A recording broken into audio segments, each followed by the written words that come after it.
Hello everyone, it's Jen from Old Tinkerer Studio. In this tutorial, we will be learning about the tools, gizmos, and popovers in Blender 2.83. So let's get on with the tutorial.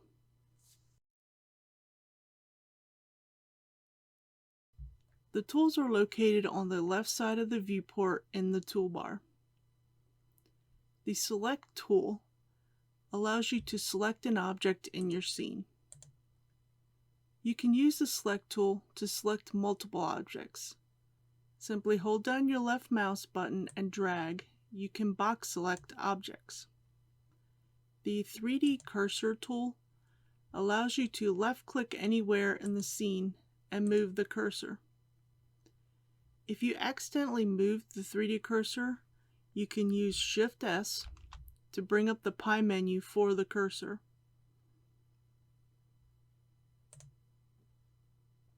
The Move tool allows you to use the manipulator to move the object along any of the three axes.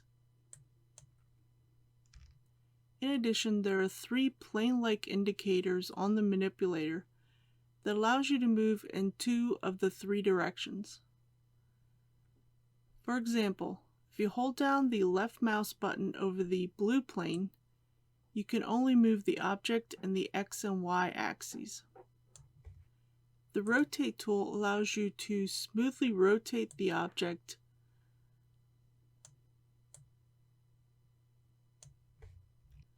The Scale tool allows you to use the manipulator and scale the object along any of the three axes. In addition, there are three plane-like indicators of the manipulator that allows you to scale in two of the three directions. For example, if you hold down your left mouse button over the blue plane, you can only scale the object in the X and Y axes. The Transform tool is a combination of the Grab or Move, Rotate, and Scale tools. The Annotation tool allows you to quickly write down any annotations you need in the scene. You can hide and unhide these in the Overlay option.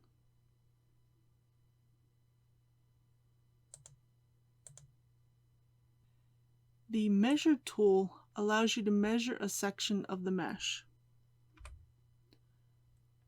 All you need to do is left click on a vertex and drag to the other vertex. Blender will then show you the measurement. And remember, you can change the measurement units under your Scene tab. If you select anywhere along the measurement line and hold down your left mouse button, you can then drag the line out and determine the angle of the area. In order to delete the measurement line, click on the very end of the line and hit your delete key. If you're in edit mode, there are many more tools that you can use to model a mesh. These tools include such things as extrude, inset, bevel, etc. The tools will change depending upon the workspace. If you have the Extrude Region tool selected and click on a face,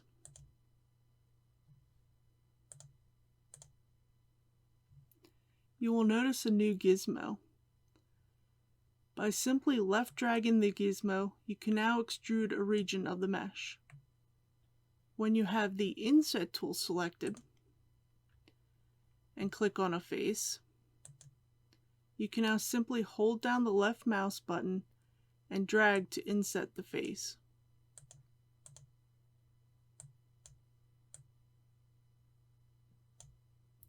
This can also be used on multiple faces.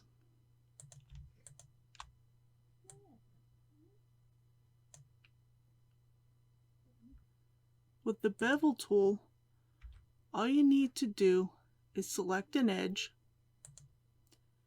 and hold down the left mouse button and drag to add a bevel. If you keep your mouse button held down, you can use the middle mouse button to add additional loop cuts.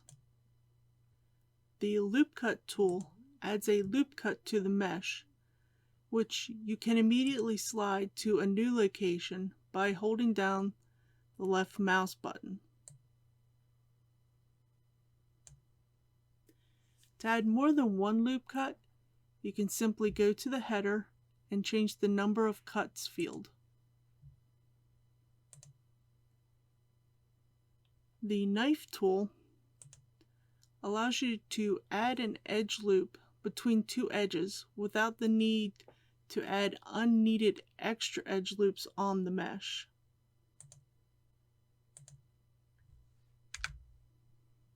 The polybuild tool allows you to make meshes on the fly or for retopology. Hold down the Control and the left mouse button, and this allows you to add vertices wherever you want.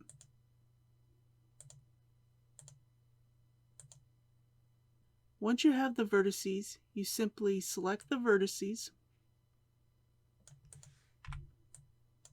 and add a face. You can also delete, move, or extrude parts of the mesh. The spin tool allows you to spin a mesh around a central point.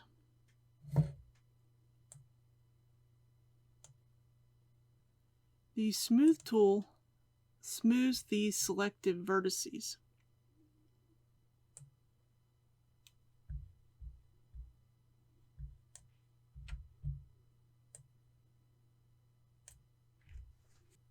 The edge slide tool allows you to select an edge loop and then move it along the mesh. The shrink and fatten tool allows you to move selected parts of the mesh along their own normals.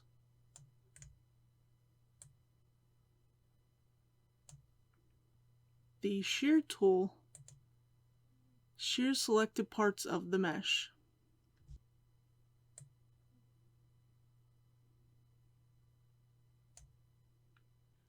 The rip tool allows you to choose an edge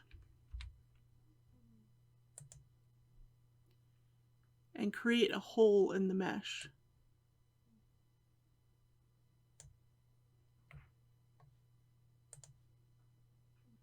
Now, popovers contain settings and tool property settings. So if you add a UV sphere, you will notice a popover in the lower left corner of the viewport. If you open the popover, you'll have the option of changing the properties of the UV sphere, such as segments, rings, radius, etc.